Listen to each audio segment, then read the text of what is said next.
So let's go ahead and get started, and I'll introduce Dr. Charu Aggarwal. She's one of our faculty co-directors for this course tonight. Dr. Aggarwal is the Leslie M. Heisler Associate Professor for Lung Cancer Excellence here at the Perelman School of Medicine. She's a wonderful physician, a member of the Abramson Cancer Center, and nationally known clinical investigator for lung cancer biomarkers and therapy. Dr. Aggarwal has been instrumental in guiding the national discussion around caring for lung cancer patients with COVID, and tonight she will start our conference speaking about the impact of COVID-19 on the cancer patient. Thank you very much, and welcome, Dr. Aggarwal. Thank you so much, Bob. On behalf of my co-chairs and the faculty, I would like to officially welcome you to our conference on COVID-19 and cancer today.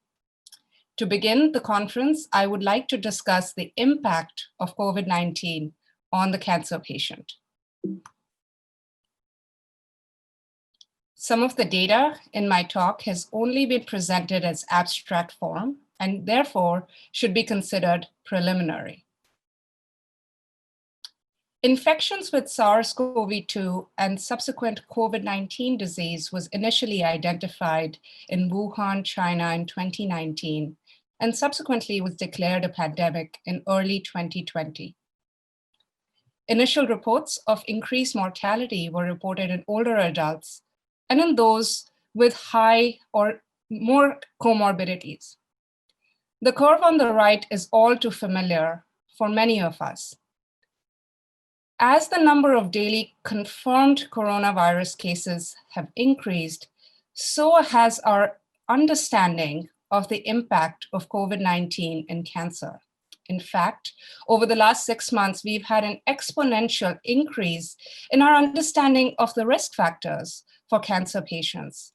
We've grown together as a global community in identifying solutions and practical management ideas that have been innovative, and we've really implemented this, adapting to a rapidly changing environment around us.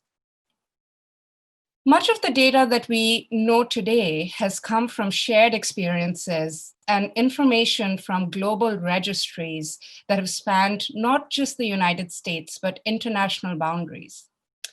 One of these is the CCC-19 registry, which is the COVID-19 and Cancer Consortium, an international collaboration that really began as a grassroots effort on social media with the clinical question of finding the impact of COVID-19 on patients, specifically cancer patients. In their initial report at the ASCO meeting in 2020, they first reported data on 928 patients with cancer infected with COVID-19 and reported a mortality rate of 13%. Factors associated with high mortality were older age, male sex, smoking, worse performance status, and higher number of comorbidities, as well as presence of active malignancy. Interestingly, type of anti-cancer therapy was not found to be associated with mortality. In addition, TERAVOLT was parallelly looking at other data, specifically in patients with thoracic malignancies in an international consortium that spanned 26 countries. Patients with thoracic malignancies with either a confirmed SARS-CoV-2 test or those with clinical features, either clinical or radiographic suspicion for COVID-19 were included. And at ASCO, we heard data on 400 patients, which was subsequently published in Lancet Oncology. In lung cancer patients, there was a significantly higher rate of mortality that was seen at 33.3%. And there were some commonalities: older age, above the age of 65, and worse performance status at ECOG-PS of 1 or above was found to be significantly associated with worse outcomes. They went a step further and looked at outcomes related to treatments. Chemotherapy alone or in combination with either targeted therapy or immunotherapy was found to be a significant factor for mortality. Steroids given before treatment or for the duration of the infection with SARS-CoV-2 was not found to be a significant factor related to outcomes or to mortality on this analysis. Now, lung cancer patients represent a very highly vulnerable population anyway. They often are older, they have multiple comorbidities, and often compromised pulmonary function status. So it's no surprise that these patients had higher mortality. But what about patients with other solid tumors or heme malignancies? Where is the data on those? We saw recently data on 1,000 patients reported from the United Kingdom, where they looked at outcomes in patients by cancer type. In this figure, in this heat map of sorts, the tumor types are represented in each row, and the columns are age categories or sex categories in the right-handed columns. Even in first blush, you can see that the pinkish and reddish columns, which represent the highest rates of case fatality, seem to be congregating in the first two rows. These are patients that had either leukemia or multiple myeloma. And you can see that older patients above the age of 70 seem to have the highest mortality. And in fact, this mortality was highest in patients that had received recent treatments. 6 months into the pandemic, we now see a pattern emerge. We see that patients with cancer are highly susceptible. They tend to have high mortality. And this is data that has been corroborated by various reports that spans multiple regions and multiple countries across the world.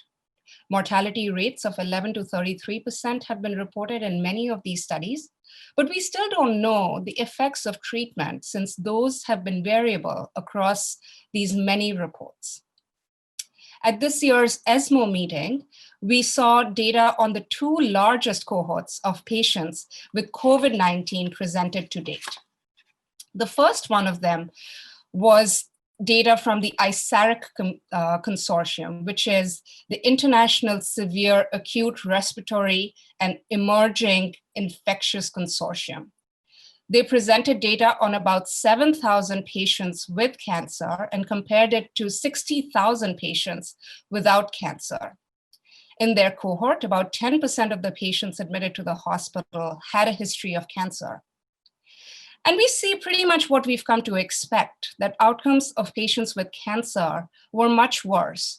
But it's sobering to see that in such a large series, the mortality for cancer patients was very high at 40%. This included patients that had been on active treatment. When we look at this data a little bit more clearly, two things are very striking. Firstly, patients older the age of 80 had the worst absolute outcomes. Their mortality was 46.8%.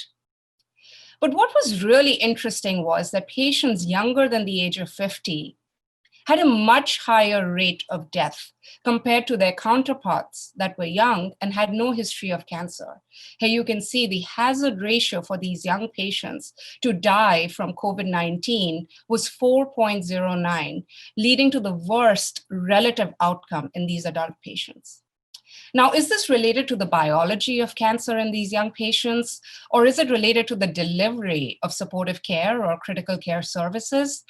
I guess these are intriguing questions, but the authors sought to answer the latter. They looked at the rates of critical care delivery for these patients, and what they found was that patients with cancer were less likely to receive critical care at rates that were half those of patients without cancer. And in fact, the rates of invasive mechanical ventilation were 4.1% compared to 8.9% in patients without cancer, suggesting to us that differential delivery of supportive care and critical care services may perhaps lead to differential outcomes in patients with cancer. And I'm not even talking about other disparities in care delivery. I'm simply talking about critical care support. We also saw updated data from the CCC19 registry at ESMO. Here they talked about more than 3,000 patients with COVID-19 and cancer, with an angle on looking at the relationship between the timing of anti-cancer treatment and COVID-19 related mortality and risk of death. They categorized more than 3,000 patients into different categories, such as chemotherapy, immunomonotherapy, or combination chemoimmunotherapy. They also categorized patients into targeted therapy and endocrine therapy. And what they found was that the majority of their patients, about 1,000 or so, had received treatment within the 2 weeks preceding their diagnosis of COVID-19. Very interesting trends have emerged from this analysis. Firstly, chemoimmunotherapy was associated with the highest risk of 30-day mortality, coming in at 30%, with a hazard ratio of 2.13. I will caution you that these are very small numbers, and only 27 patients in this data set received chemoimmunotherapy. And I will also stress that chemoimmunotherapy is often currently used as standard of care in patients that have incurable malignancies and tumors such as lung cancer that perhaps have a higher rate of death anyway.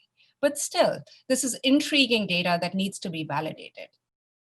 They also reported that mortality for patients receiving targeted therapy, targeting B cells, such as anti-CD20 therapies, were associated with significant increase in the hazard ratio for mortality. Again, the numbers are very small, only 17 patients, but it is sobering to see that these patients were being treated with curative intent therapy, and the mortality rates upwards of 40% are striking. Over the last 6 months, the scientific community has really worked at a fervent pace to develop therapeutics for COVID-19, and they have been evaluated in cancer patients as well. These therapeutics range from vaccines to steroids to antivirals, as well as the use of hydroxychloroquine, either alone or in combination with other agents. Updates from the CCC19 registry yet again, looking at these COVID-19 specific treatments in cancer patients, revealed that remdesivir was the only agent that was associated with benefit. Hydroxychloroquine, either alone or in combination with any other agent, such as azithromycin, was actually associated with the worst outcome, with an increased risk of mortality with an adjusted odds ratio of 2.91, especially in patients with active disease. Does hydroxychloroquine have a role in prevention of COVID-19, perhaps in healthcare workers? We'll hear more about this during our conference today from a study that was conducted at Penn by Dr. Amravadi and Dr. Abella.